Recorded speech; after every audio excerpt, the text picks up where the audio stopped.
Para filosofar de verdade, às vezes precisamos fazer certas analogias.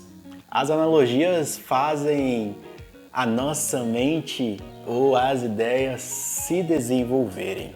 Exemplo, vamos dizer que a janela é como você está abrindo a sua mente para que os raios solares entrem em sua consciência. E os raios solares é a sabedoria te iluminando para você viver nessa realidade.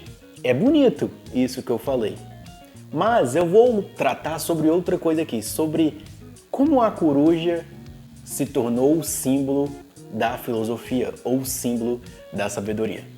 Mas antes de entrar neste tema, deixa eu me apresentar aqui.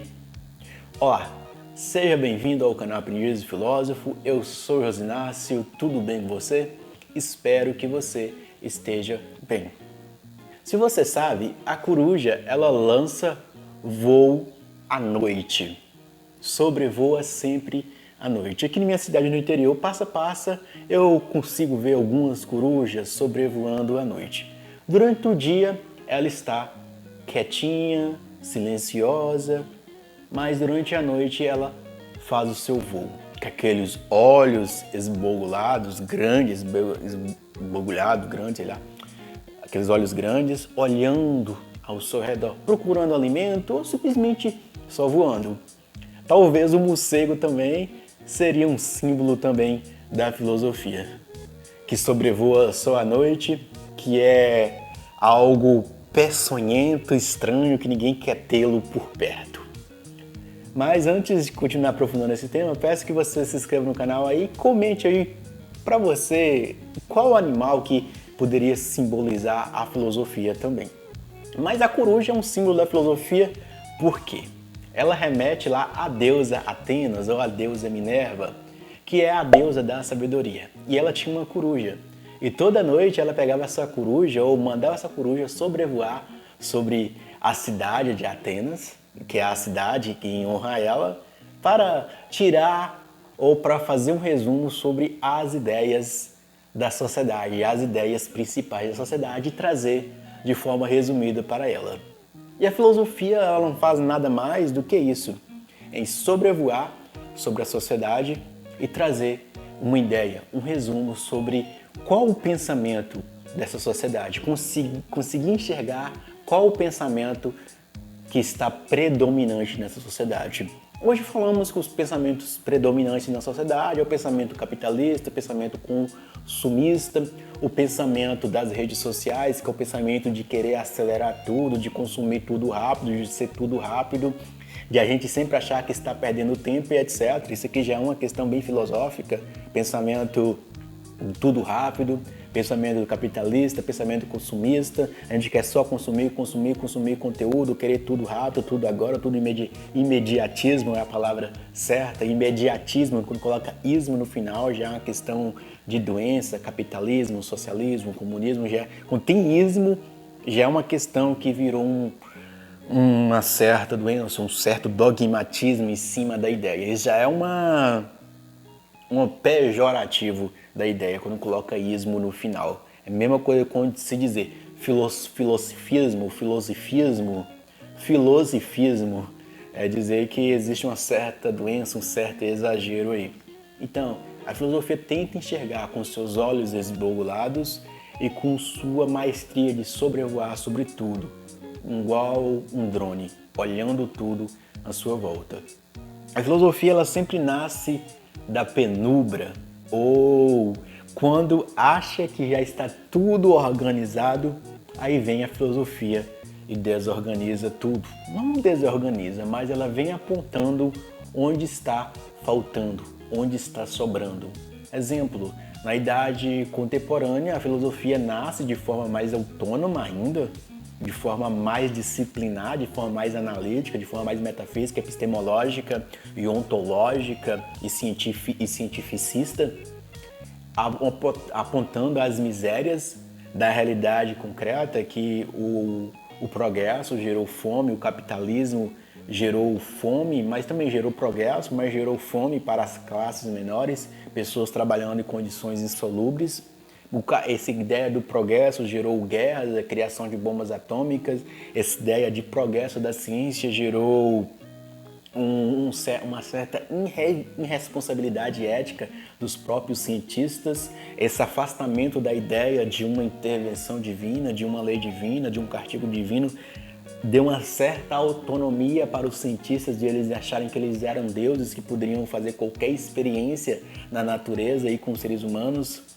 Essa certa autonomia de pensamento humano gerou guerras, gerou mortes na era moderna e no século XX, o que já tinha superado aquela barbárie dos antigos, na Idade Média, no período antigo da filosofia, da história da humanidade antiga, tinha superado um período século XX, século passado, veio grandes guerras aí.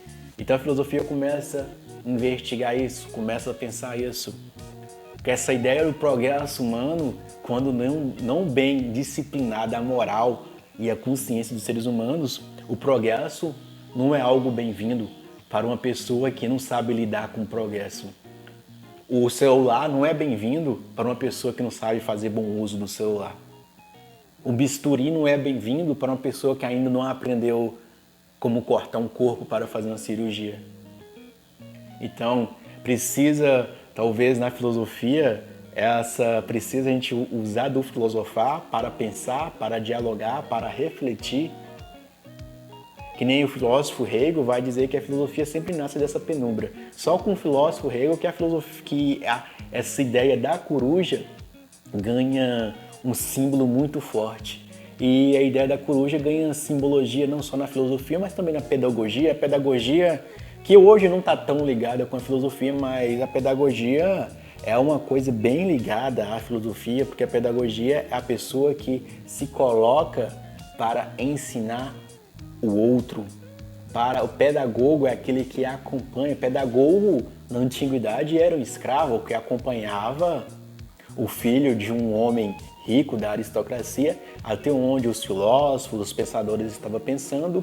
Esse pedagogo levava essa pessoa lá e de volta para casa ensinava a pessoa o que foi passado, repassava para a criança o que foi ensinado lá. O pedagogo é aquele que passa o conhecimento.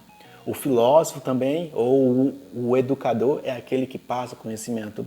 E a coruja, na ideia de Minerva, a coruja é aquela que passa conhecimento daquilo que está acontecendo na sociedade. Por isso que a filosofia tem esse símbolo da coruja. E eu coloquei também a filosofia como o símbolo também do morcego, né? Que está quietinho, mas é só mexer com o morcego que ele abre aquelas asas e causa o espanto. Como já fala muitas vezes na filosofia, fazer filosofia é produzir o espanto também nas pessoas, na pessoa que faz filosofia, mas também produzir um espanto e um incômodo naquelas pessoas que estão ouvindo a filosofia. Se uma filosofia que você está fazendo está apenas amaciando o seu ego e não está te incomodando, é porque não é filosofia. Porque filosofia às vezes também tem que produzir um certo desassossego, de você ver que existem certas coisas que não estão certas no meio onde você está vivendo.